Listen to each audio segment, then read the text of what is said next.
Grand opening Gokulam signature jewellers May 4న కూకట్పల్లిలో కాజల్ అగర్వాల్ గారిచే గొప్ప ప్రారంభం.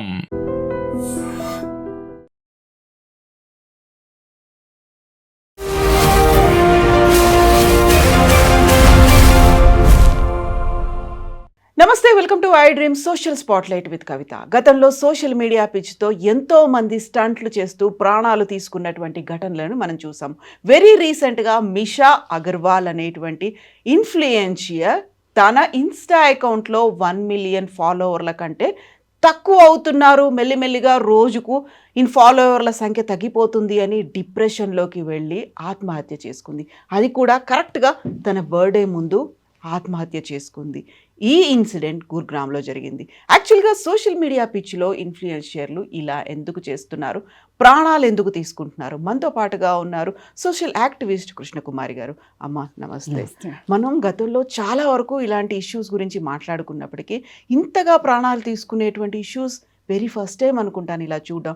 1 మిలియన్ ఫాలోవర్ల టార్గెట్ పెట్టుకుంది, 1 మిలియన్కి రీచ్ అయ్యారు. మెల్లిమెల్లిగా అకౌంట్ తగ్గిపోతుంది, డిప్రెషన్లోకి వెళ్ళిపోయింది, సూసైడ్ చేసుకుంది, అది కూడా తన బర్త్డేకి ముందు. ఏంటమ్మా ఇది అసలు? ఇది ఒక రకంగా సంయమనం అంటాం. ఈ సంయమనం కోల్పోయినప్పుడు వాళ్ళు అసలు వాళ్ళకేం కావాలి, వాళ్ళకేముంది, ఇంకేం కావాలి అనే దాని మీద సమతుల్యత కోల్పోతారు. బ్యాలెన్స్ లేదు లైఫ్లో. ఎందుకంటే ఇప్పుడు ఆ అమ్మాయి లైఫ్ మొత్తం చూస్తే గనక jack of all one of none లాగా ఉంది. ఓ పక్క ఎల్ఎల్బి చేసింది, ఇప్పుడు ఏవో ఎగ్జామ్స్కి ప్రిపేర్ అవుతుంది, జడ్జి ఎగ్జామ్కి ప్రిపేర్ అవుతుంది. ఇంకో పక్కన హెయిర్ కేర్ ప్రోడక్ట్స్ తయారు చేసింది, తన బ్రాండ్ పెట్టుకుంది, మళ్ళీ అవి అమ్ముకోవడం కోసం ఇన్స్టా అకౌంట్ ఓపెన్ చేసుకుంది. ఇన్స్టా అకౌంట్లో ఫాలోవర్స్ ఉన్నారు. ఈ ఫాలోవర్స్ని పెంచుకుంది 1 మిలియన్ సబ్స్క్రైబర్స్ దాకా పెంచుకుంది. ఇంకా పెంచుకుందాం అనేది ఉన్నది ఆమెకి. ఆమె ఏదో ఒక మైలురాయి పెట్టుకుంది 1 మిలియన్ అని. 1 మిలియన్ కూడా అయిపోయిన తర్వాత ఆగదు కదా, ఇంకా పైకి వెళ్దాం అనుకుంది. కానీ ఇంకొక పక్క ఏం చేస్తుంది, మొత్తం తన కాన్సన్ట్రేషన్ అంతా ఇటే పెట్టుంది అనుకోండి, అప్పుడు తగ్గేది కాదు. తను మళ్ళీ ఇంకో పక్కన అకాడమిక్ సైడు ఆ ఎగ్జామ్ రాయాలనుకుంటుంది. ఇప్పుడు ఈ ఏమైనా సరే సాధించాలి, విజయమే జీవితం పరమావధి అనుకునే వాళ్ళు ఎవరైతే ఉంటారో వాళ్ళు ఎక్కడన్నా ఒక చోట కొంచెం అపజయం వస్తే తట్టుకోలేరు, డిప్రెస్ అయిపోతారు. అందుకని ఆ జడ్జి ఎగ్జామ్ను కూడా, ఆ కాంపిటేటివ్ ఎగ్జామ్ను కూడా అంతే సీరియస్గా తీసుకుంది. ఉన్నది ఒకటే జీవితం, ఉన్నది రోజుకి 24 గంటలే. మీకైనా 24 గంటలు, నాకైనా 24 గంటలు, ఆమెకైనా 24 గంటలే. ఈ 24 గంటలని ఎఫెక్టివ్గా వాడుకోవడం ఎట్లా అనే దాన్ని బట్టి స్మార్ట్ వర్క్ అని కొంతమంది, హార్డ్ వర్క్ అని కొంతమంది, టెక్నికల్ వర్క్ అని కొంతమంది, రకరకాలుగా పేరు ఏది చెప్పినా సరే చివరికి రిజల్టే కదా ఎవరికైనా కావాల్సింది. ఆ విషయంలో ఈమెకి కొంచెం ఈమె అటెన్షన్ ఇటు డైవర్ట్ అయ్యేసరికి ఇటు కాస్త కొంచెం తగ్గింది. ఇది చూస్తున్న మనకు అర్థమైంది, విన్న మనకు అర్థమైంది.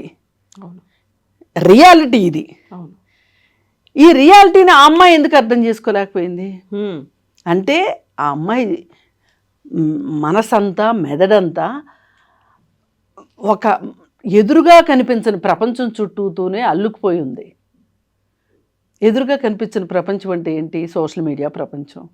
ఇన్స్టాగ్రామ్లో వాళ్ళ ఫోటో కనిపిస్తుంది, వాళ్ళ పేరు కనిపిస్తుంది, లేదు అనుకుంటే వాళ్ళ యాక్టివిటీస్, ఇవన్నీ రీల్స్ కనిపిస్తాయి తప్పితే బాగా పనిగట్టుకుని వాళ్ళతో ర్యాపో పెంచుకుని వ్యక్తిగతంగా కలవటానికి అవుతుంది తప్పితే అదర్వైజ్ వ్యక్తిగతంగా కలిసే పని లేదు కదా. 10 లక్షల మందిని ఎక్కడైనా కలుస్తుందండి ఆవిడ. ఓ ప్రత్యక్ష సంబంధం అంటూ లేదు కదా తనకి. మరి వాళ్ళు కోరుకున్నట్లుగా ఈమె వీడియోలు అప్లోడ్ చేయలేదనుకోండి, ఏమీ పెట్టలేదనుకోండి, వాళ్ళు ప్రతిరోజు ఈమె ఏం పెడుతుందా ఈరోజు అని చూస్తారు. ఈమె ఏదైనా పెట్టలేదనుకోండి, డిసప్పాయింట్ అయిపోతారు వాళ్ళు. క్రియేటివిటీ చూపించాలి ప్రతిరోజు కూడా, ప్రతి క్షణం, ప్రతిరోజు కాదు, ప్రతి క్షణం క్రియేటివిటీ చూపించాలి. అంటే వాళ్ళని 10 లక్షల మందిని ఆకర్షించావు అంటే వాళ్ళని ఎంత అంచనాలకు తీసుకెళ్ళి ఉంటావు? మళ్ళీ వాళ్ళని ఆ అంచనాల్లోనే ఉంచాలి అనుకుంటే నీ దగ్గర ఏమైనా మంత్రదండం ఉందా?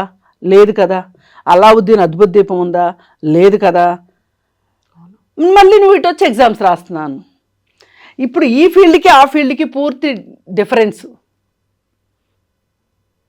అసలు ఈ సబ్జెక్ట్ అక్కడ ఉండదు, ఆ సబ్జెక్ట్ ఇక్కడ ఉండదు. నీకు నీ ఇన్స్టాగ్రామ్ అకౌంట్ నీ వ్యాపారానికి పనికొచ్చింది, నీ నీ ఇష్టానికి పనికొచ్చింది. అంటే నీకు ఒక ఇంట్రెస్ట్ ఉంది.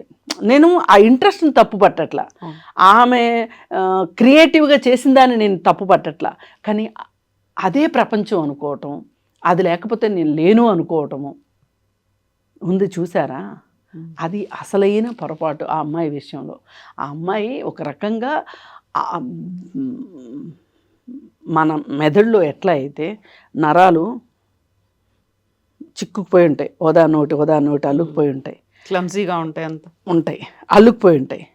అయితే మన బాడీలో ఎక్కడ సర్జరీ చేయాలి అన్నా నరాలని కొంచెం సర్జరీ ఈజీ అవుతుంది. మెదడుకి సర్జరీ చేయాలి అంటే ఆ నరాలన్నింటినీ చాలా జాగ్రత్తగా, చాలా ఎక్స్పర్ట్లు మాత్రమే చేయగలరు. ఏదైనా ఒక్క నరం తెగింది అంటే మెదడులో మళ్ళీ మళ్ళీ నరాలు పుట్టవు.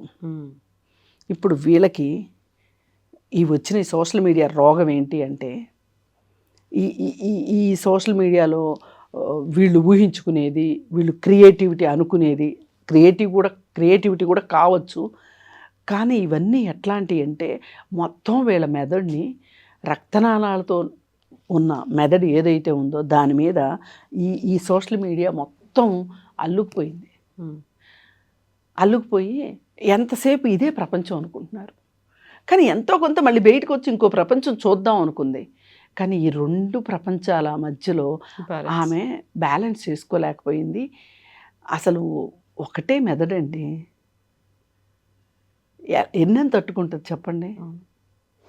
ఎంత కెపాసిటీ లేకపోతే, ఎంత నువ్వు అక్కడ శ్రద్ధ పెట్టకపోతే, ఎంత క్రియేటివిటీ చూపించకపోతే 10 లక్షల మంది నువ్వు ఎట్లా ఆకర్షించగలుగుతావు?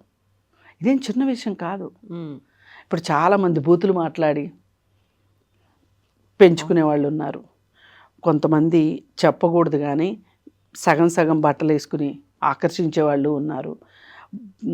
అలాగే నమ్మశక్యంగాని విషయాలు, అబద్ధాలని చెప్పి ఫాలోవర్స్ని పెంచుకునే వాళ్ళు ఉన్నారు. ఇట్లా రకరకాలు ఉన్నారు. కానీ ఈమె ఒక ప్రోడక్ట్ బేస్డ్గా సంపాదించుకుంది అంటే ఆమె దగ్గర వర్త్ ఉంది ఖచ్చితంగా. కానీ ఆ వర్త్ని పూర్తిగా ఇటైనా ఉండాలి, పూర్తిగా అటైనా ఉండాలి. ఉండకుండా తను 2 వైపుల కాళ్ళు వేయడంతో ఆమె ఆ ఒత్తిడిని తట్టుకోలేక అసలు ఇప్పుడు ఇది మిస్ అయిపోతే నేను ఏమైపోతాను అనుకుంది. అదే లైఫ్ అని ఎందుకు అలా భావించింది? ఇప్పుడు తనకి ఒక 10 లక్షల టార్గెట్, ఒక 1 మిలియన్ టార్గెట్ అన్నప్పుడు రీచ్ అయింది. మెల్లమెల్లగా తగ్గుతున్నారు అనుకున్నప్పుడు ఇప్పుడు తను చనిపోయిన తర్వాత తన అకౌంట్ చూస్తే 3,59,000 మంది ఉన్నారు. ఇంకా చనిపోయిన తర్వాత ఫాలోయింగ్ అనేది కూడా ఉండదు కదా, తన అకౌంట్ ఫాలో అవ్వాలి. ఇంకొకటి అండి, ఇన్ఫ్లుయెన్సరు అంటే అర్థం ఏంటి? ఎగ్జాక్ట్లీ. నువ్వు వాళ్ళకి తెలియంది ఏదో చెప్పి, వాళ్ళకి అర్థం కానిదేదో అర్థం చేయించి, వాళ్ళకి అసలు అంటే ఈ 10 లక్షల మంది నిన్ను నువ్వు పెట్టేది చూడాలనుకుంటున్నారు, నువ్వు అప్లోడ్ చేసేది గమనించాలనుకుంటున్నారు అంటే మాకంటే తెలివైంది అని వాళ్ళు నమ్మబట్టే కదా. తను ఏదో చెప్తోంది, మనం విందాము ఆసక్తి కూడా ఉంటుంది కదా. మరి అలాంటప్పుడు నువ్వెందుకు ఇంత డిమోటివేట్ అవ్వాల్సిన అవసరం ఏంటి? అయితే ఇక్కడ ఒకటి చెప్పుకోవాల్సింది ఏంటంటే, ఒకప్పుడు దీపిక పడుకునే డిప్రెషన్లోకి వెళ్ళింది. చేతి నిండా సినిమాలు, వద్దంటే డబ్బు,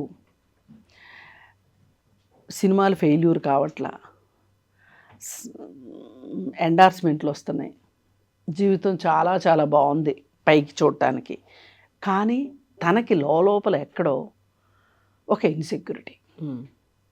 ఆ ఇన్సెక్యూరిటీ ఏంటి అంటే, అసలు నాకు వచ్చిన ఈ విజయాన్ని నేను ఎన్ని రోజులు హోల్డ్ చేస్తాను?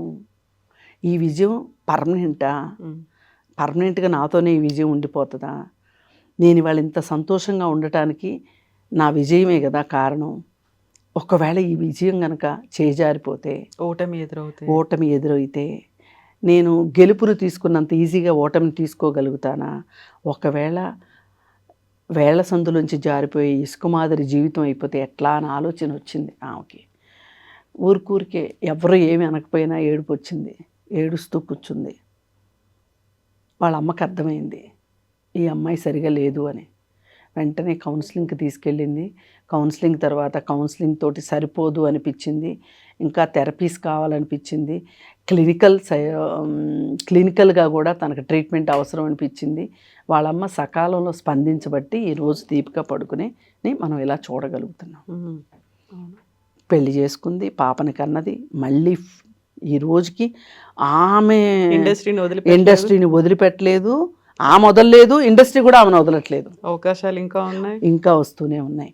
కానీ ఆ రోజు గనక వాళ్ళ అమ్మ సకాలంలో పట్టించుకోకపోయినా, లేదు ఈ అమ్మాయి సహకరించకపోయినా ఇవాళ దీపిక పడుకునే ఒక ఎగ్జాంపుల్గా ఉండేది కాదు.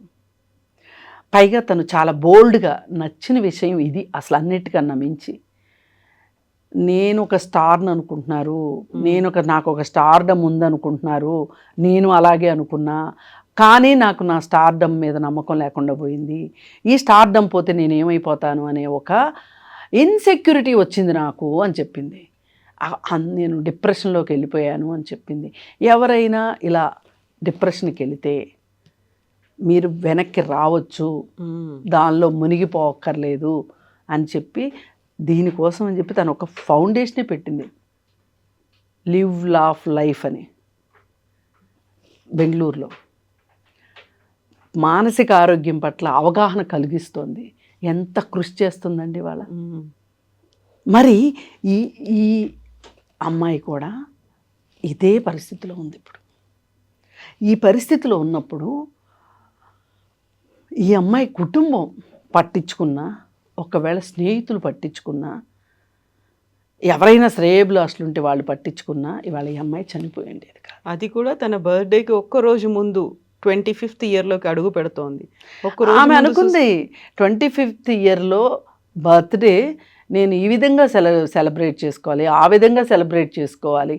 ఇవాళ హ్యాపెనింగ్ లేకపోతే జీవితం లేదనుకుంటున్నారు. ఒక్కొక్కసారి జీవితం అండి కొంచెం ఆగితే కూడా బాగుంటుంది నిజానికి. ఇప్పుడు ఆదివారం ఎందుకు వస్తుంది? జీవితంలో కూడా ఆదివారాలు ఉండాలి. వారంలోనే ఆదివారాలు కాదు, అప్పుడప్పుడు సెలవు తీసుకోవాలి. రోజు చేసే రొటీన్కి భిన్నంగా ఒకరోజు ఉండాలి. అంతగా అయితే హాఫ్ డే రొటీన్ పెట్టుకోండి లైఫ్లో. హాఫ్ డే మీకు నచ్చినట్లు పెట్టుకోండి. కూర్చోవాలనిపించిన చోట కూర్చోండి, నుంచోవాలనిపించిన చోట నుంచోండి. ఏం కట్టుకోవాలంటే అది కట్టుకోండి, ఏం తినాలంటే అది తినండి. ఒక పూట పని చెయ్యొద్దు అనుకుంటే పని మానేయండి. లేదు కొత్త పని ఏదన్నా నేర్చుకోవాలనుకుంటే కొత్త వ్యాపకం పెట్టుకోండి. అంతేకాని జీవితంలో ఏదో జరిగిపోద్ది, ఇప్పుడున్న జీవితం లేకపోతే ఏమైపోతామని తల్లడిల్లడం మట్టుకు కరెక్టే కాదు. అసలు ఒక ఇన్ఫ్లుయెన్సర్ నుంచి ఇది ఎక్స్పెక్ట్ చేయలే వాళ్ళు. అంటే ఈ లెక్కన సోషల్ మీడియా ఇన్ఫ్లుయెన్సర్లో ఎంతమంది బోగస్ ఇన్ఫ్లుయెన్సర్లు ఉన్నారో, అసలు ఇన్ఫ్లుయెన్స్ తీసుకోవాల్సిన అవసరం ఉన్న ఇన్ఫ్లుయెన్సర్స్ ఎంతమంది ఉన్నారో ఆలోచించండి. దీన్ని బట్టి అవును, ఆ మోటివేషన్ అనేది తీసుకోవాల్సిన అవసరం వాళ్ళకు కూడా ఉన్నారు. అందుకని ఈ అకౌంట్లు చూసి ఎవ్వరూ మోసపోవద్దు. ఈ అకౌంట్లే జీవితం అనుకోవద్దు. సోషల్ మీడియానే లైఫ్ కాదు. అసలు రియల్ లైఫ్ రియల్గా ఉంది. ఇది కానీ ఆ అమ్మాయి అర్థం చేసుకుని ఉంటే ఇలా ప్రాణం తీసుకునేది కాదు. అసలు ఒక్క 25 ఏళ్లకే జీవితం అంతా ఏమైపోయిందని. జీవితం ఎంత ఉంది ఇంకా ఆమె ప్రొడక్టివ్గా చేయటానికి ఇంకో 50 ఏళ్ళు ఉంది ఆమె నిరూపించుకోవటానికి. ఇవాళ లైఫ్ స్పాన్ పెరిగింది. ఇప్పుడు మీ మదర్కి మా మదర్కి లైఫ్లో వాళ్ళు త్వరగా ఓల్డ్ ఏజ్లోకి వచ్చినట్లు మనం రావట్లా. మీకు ఇంకా లేట్ ఉంటుంది ఓల్డ్ ఏజ్కి రావటానికి. మా మదర్ మీద నా ఓల్డ్ ఏజ్ తగ్గింది. ఇప్పుడు నాకున్న వయసులో మా అమ్మ చాలా పెద్ద ఆవిడలాగా కనిపించేది నాకు. మా పిల్లలు ఇంకా అంతకంటే. ఇది ఒక రకంగా కాలంలో వస్తున్న మార్పుల ప్రకారం ఇలా జరుగుతుంది. అంటే ఇప్పుడు 25 ఏళ్ల అమ్మాయికి ఎంత లైఫ్ ఉండొచ్చు. అవును. అది ఎందుకు ఆ అమ్మాయి ప్రెడిక్ట్ చేయలేకపోయింది అంటే, ఒక రకంగా ఆ అమ్మాయి ఏ రోజు ఊహించలా. ఇప్పుడు ఒక డాక్టర్ అవుదాము, ఒక ఇంజనీర్ అవుదాము, ఒక టీచర్ అవుదాము అనుకోవటం అనేది ఒక 5-6 సంవత్సరాల వయసు 5-6 సంవత్సరాల పిల్లలు ప్రతి వాళ్ళు టీచర్ అవ్వాలనుకుంటారు. మీకు గుర్తుంటే ఒక 10th క్లాస్కి వచ్చేసరికి డాక్టర్ అవ్వాలా ఇంజనీర్ అవ్వాలా అని డిసైడ్ అయిపోతారు, లేదు ఇంకేమవుదాము అనేది డిసైడ్ అయిపోతారు. కానీ ఈ అమ్మాయి ప్రపంచం చూసేటప్పటికి చాలా మొదటి తరం సోషల్ మీడియా చూస్తున్న అమ్మాయి ఈ అమ్మాయి అయ్యేసరికి ఉక్కిరి బిక్కిరి అయిపోయింది. అందుకని ఇలా చేసుకుంది. ఈ అమ్మాయి ఒక రకంగా చాలా గుణపాఠం కింద తీసుకోవాలి. చాలామంది సోషల్ మీడియాలో ఉండేవాళ్ళు సోషల్ మీడియా ఒక్కటే లైఫ్ కాదు, సోషల్ మీడియా మన జీవితంలో ఒక భాగం మాత్రమే అనుకుంటే బాగుంటుంది. అలా కాకుండా పోనీ జీవితం అంతా సోషల్ మీడియానే అనుకో, మళ్ళీ ఇటువైపు